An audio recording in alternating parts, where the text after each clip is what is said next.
पानी दा रंग फिके, पानी दा रंग फिके,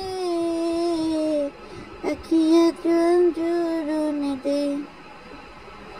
माया नाया मेरा रंजन नाया, माया नाया मेरा रंजन नाया, रंजन नाया मेरा माया नाया, तू भी आ सब कुछ छोड़ के।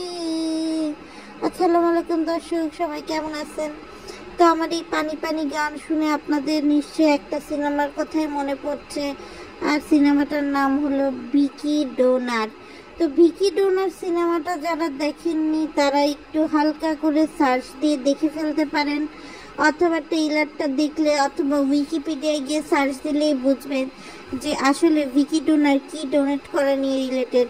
তো যাই হোক, আমার এই আজকের ভিডিওটা ভিকি ডোনারের রিভিউ দেওয়া নিয়ে না, বরং বাপ্পি তিশা, মিম বাবু, সাবিনা আরিফের পরিবার নিয়ে কিছু কথা বলার জন্য। আপনাদের বেশি সময় অপেক্ষা না করে চলুন চলে যাই মূল পর্বে। তার আগে আপনাদের কাছে অনুরোধ থাকবে, যারা এখনও আমার চ্যানেলটা সাবস্ক্রাইব করেননি সাবস্ক্রাইব করে দেবেন, অবশ্যই বেল আইকনটি বাজিয়ে দিবেন যাতে নতুন কোনো ভিডিও পেলে আপনারা সঙ্গে সঙ্গে সাজেশন পেতে পারেন। দর্শক, সাবিনা আরিফের সংসার কিন্তু বহুত দিন হয়ে গেল। সাবিনা আরিফের সাথে পরিচয় এগুলার ডিটেলসে নাই বললাম, তবে আমরা এটা জানতাম পরকীয়া সম্পর্ক থেকে কিবরিয়া জানাজানির পর ছাড়াছাড়ি হয়ে তারপর কিন্তু সাবিনার বিয়ে হয়েছে। বিয়ের পরেও কিন্তু অনেকগুলো বছর কেটে গেছে, সাবিনা কিন্তু মা হতে পারেনি। পরে কিছুদিন সে যখন রমজানের বিয়ের মধ্যে পদ্মার চরে এসে থাকা শুরু করলো, কেমনে কেমনে যেন সে প্রেগনেন্ট হয়ে গেল। তার কিছুদিন আগেই বাপ্পি তিশা, মিম বাবু এরা সবাই ঘুরে গেল। তো মাঝখানে ইউটিউবে কথা উঠেছিল যে মান্নাতের স্পার্ম নাকি হচ্ছে বাপ্পি ধার দিয়েছে সাবিনাকে। স্পার্ম দিয়ে কিভাবে টেস্ট টিউব বেবি বা বেবি কনসেপ্ট করা যায় আজকালকার দিনে, এটা কিন্তু দর্শক আপনাদের কাছে নতুন না। আবার মিম যখন আদিয়ার সময় গর্ভবতী হয়ে পড়েছিল তখন আসলে সানি বাচ্চার বাপ কিনা, এটা নিয়েও কিন্তু অনেক বেশি প্রশ্ন উঠেছে। কেননা আসলে একজন বাবা পারে না তার ছেলে মেয়েকে এতদিন না দেখে থাকতে। তো যাই হোক, এবার মিমের সময় কিন্তু আবার মনে হচ্ছে বাপ্পিকে ভিকি ডোনারই হয়ে যেতে হবে, কেননা বাপ্পি কিন্তু বাবুর কাছ থেকে তার যে চাহিদা সে চাহিদা কিন্তু বাবু আসলে পূরণ করতে পারছে না। বাবুর এখন দরকার কলকাতা হারবালের চিকিৎসার। বাবুর পরিবারের সবার যেহেতু থ্যালাসেমিয়া রোগ আছে, বড় ভাই বোন, তো বাবুরেও কিন্তু আসলে শারীরিক কিছু ত্রুটি আছে, যে কারণে সে চাইলেও মিমকে সেই সুখ সেই শান্তি দিতে পারে না, যেটার জন্য মিম আসলে দাঁড়ে দাঁড়ে ঘুরছে। ভিগো লাইভ করে মিম আর ইমো লাইভ করে দুটো করে সে হচ্ছে এত উত্তেজিত হয়ে যায় যে তার এই মনের আগুন নিভানোর জন্য যথেষ্ট পরিমাণ পানি আমাদের বাবু ভাইয়ের কাছে নেই, যে কারণে মিম বারবারই কিন্তু আসলে আশাহত হয়। আর এই আশাহত হতে গিয়ে ভুলভাল কিছু কর্মকাণ্ড করে ফেলে। যেমন বাবু এমনভাবে কামড়াকামড়ি করতে গিয়ে মিমের ঠোঁটে এমনভাবে কামড় দিয়েছে যেটা আসলে দেখে মনে হচ্ছে যে রাসেল ভাইপারের চেয়েও বিষাক্ত সাপ মনে হয় বাবু, যার কামড়ে মিমের ঠোঁট চেহারা টেহারা একদমই ফুলে গেছে। আমি আপনাদের সাথে একটা ফুটেজ শেয়ার করে ফেলবো, সেই ফুটেজটা দেখলেই আপনাদের কাছে আসলে ক্লিয়ার হবে।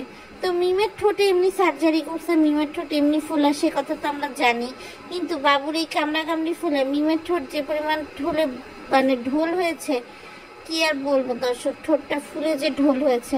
তো যাই হোক দর্শক, বাবু আর মিম 2 দিন ব্যবসা করে, 2 দিন নাটক করে, 2 দিন ঘুরে বেড়ায়। তারা করে কি, তারা গ্রামে গিয়ে পড়ে থেকে নিজেদের বাড়ির ইলেকট্রিসিটি বিল বাঁচায়, সংসার খরচ বাঁচায়।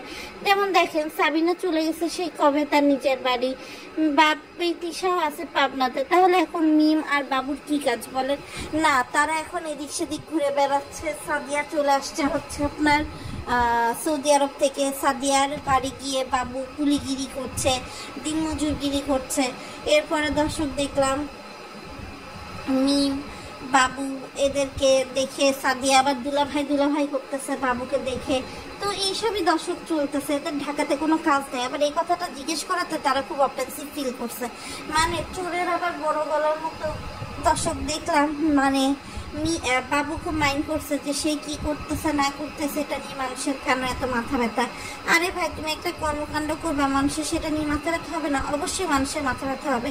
তবে একটা জিনিস দর্শক বুঝলাম যে যাই দিন ভালো আসে দিন খারাপের মতো জীবন সঙ্গীগুলো আগে যেগুলো ছিল সেগুলোই পারফেক্ট ছিল। মিমের জন্য যেমন সানি পারফেক্ট ছিল, বাবুর জন্য তেমন মিষ্টি পারফেক্ট ছিল। কিন্তু এখন দুইজনই হেরে গিয়ে বাবু আর মিমের যে সওদাটা হয়েছে সেই সওদাটা কিন্তু একদম ঠকে যাওয়ার মতো সওদা। এই সওদায় না বাবু জিতেছে না মিম জিতেছে।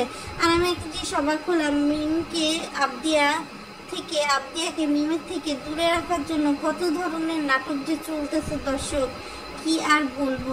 অর্থাৎ ইচ্ছা করেই আবদিয়াকে তার নানির কাছে রেখে মিম আর বাবু ট্যাং ট্যাং ট্যাং ট্যাং করে ঘুরতেছে, যাতে এই অভ্যাসটা আবদিয়ার হয়ে যায় এবং মিম আর বাবু একটা আলাদা জীবন পেতে পারে দর্শক। আরেকটা বিষয় দর্শক, তানজিলার এসি কেনা নিয়ে আসলে খুবই বেশি মাতামাতি। এখন দেখেন, তানজিলার টাকা আছে দেখেই তো সে বাপ্পিকে 2 লাখ টাকার আইফোন কিনে দিতে পারছে, রূপার ব্রেসলেট করে দিতে পারছে, তারপর তাবিয়া তানের ঈদের জামা থেকে শুরু করে সব কিছু। ইভেন্চুয়ালি সে হচ্ছে একটা পেজে ইনভেস্ট করে সে পেজে লাইভ করে। আর যে পরিমাণ গরম কুষ্টিয়া, রাজশাহী, পাবনা এসব অঞ্চলে তো বিশেষ করে আরও গরম, তো সেখানে এসি কেনা আসলে অন্যায় না। অন্যায় তো তানজিলা করছে যে সে গরিবের অভিনয় করতে গিয়ে লুকাইছে এবং রোস্টারদের চোখে এই এসি কেনাটা আগে করছে। না তো একটা মানুষ এসি কিনতেই পারে। আর তানজিলা হয়তো বা এসির জায়গাটা ওভাবে লুকাতে পারছে, কিন্তু সে যে বারবার দরজা আটকায় খাচ্ছে, তার বাপ আসলে মাথা ধরছে না, অর্ধেক কেটে কেটে ধরছে, এগুলোতেই কিন্তু লোকের মনে আরো বেশি সন্দেহের উদ্বেগ হয়েছে যে না, তানজিলা মনে হয় এসি কিনছে। এবং আরেকটা বিষয় দর্শক খেয়াল করবেন, তানজিলা কিন্তু সবসময় চেষ্টা করে একদম একটা ইনোসেন্ট লুক দিয়ে থাকতে, যাতে সে এমন একটা ভাব হয় যে সে হচ্ছে ভাজা মাছটা উল্টে খেতে জানে না। এদিকে যে ভাজা মাছটা উল্টে খেয়ে পুড়েও গেছে, এটা দর্শক কেউ আর মনে রাখতে চায় না। তো যাই হোক দর্শক, আজকের ভিডিওটা খুবই অল্প ছিল, আসলে আজকে ইচ্ছা ছিল না ভিডিও নিয়ে আসার। তারপরে যেহেতু আপনাদেরকে কথা দিয়েছি সবসময় সবার আগে আপনাদের কাছে তথ্য নিয়ে চলে আসবো, সেজন্যই দর্শক আমি আজকেও তথ্য নিয়ে আপনাদের সামনে এসে হাজির হলাম। সবাই ভালো থাকবেন, নিরাপদ থাকবেন, আর অবশ্যই অবশ্যই আমার চ্যানেলটা বেশি বেশি করে সাবস্ক্রাইব করে দিয়ে সাপোর্ট করে দিয়ে পাশে থাকবেন। বেল আইকনটি বাজিয়ে দিবেন যাতে আমি নতুন কোনো ভিডিও দেওয়া মাত্রই আপনাদের কাছে নোটিফিকেশন চলে যায়। আর দর্শক আরেকটা বিষয় না বললেই না, সেটা হচ্ছে ফাতিহা নাজনীন ইদানিংকাল মিথ্যা টাইটেল দিতে একবার নাজমা বেগমকে প্রেগনেন্ট করে ফেলে, একবার পাশে বাসার ভাবিকে প্রেগনেন্ট করে ফেলে, একবার নিজেকে প্রেগনেন্ট করে ফেলে। আসলে তার এই কর্মকাণ্ডে আমি খুব কনফিউজড, আসলে প্রেগনেন্ট কে।